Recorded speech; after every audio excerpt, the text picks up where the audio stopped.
Western Australia looks set for a showdown with the federal government over mining royalties after Canberra accepted the Argus report into its proposed mining tax.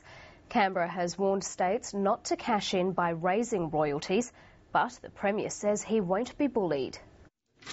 After a brutal public stoush with miners in the states, the federal government sees the Argus report's recommendations on its mining tax as charting a multi-billion-dollar path to prosperity. Fair is fair. All of us should get on with the job now of managing a wonderful opportunity in terms of the investment pipeline into Australia. Well, bring it on. But to the Premier of the nation's biggest resource state, it's a Canberra conspiracy to siphon off the state's cash. I mean, how much left is there to take? How much left is there to take?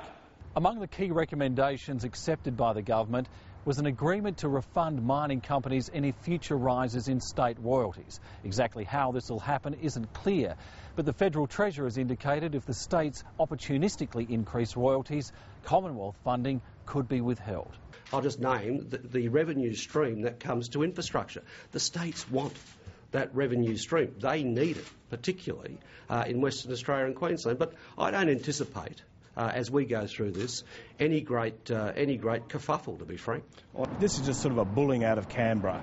While the crediting of royalties has been cautiously welcomed by the Chamber of Minerals and Energy in WA, it's only one of a range of issues yet to be resolved. There is still a lot of detail to work through, and that's obviously the next step. So it's still not over by any means. Small and medium miners and exploration companies remain strongly opposed to the whole concept, saying it will drain working capital from growing companies. They're very suspicious that the Greens and others will broaden the commodity base and probably increase the tax. The federal government will introduce legislation for the new tax later this year.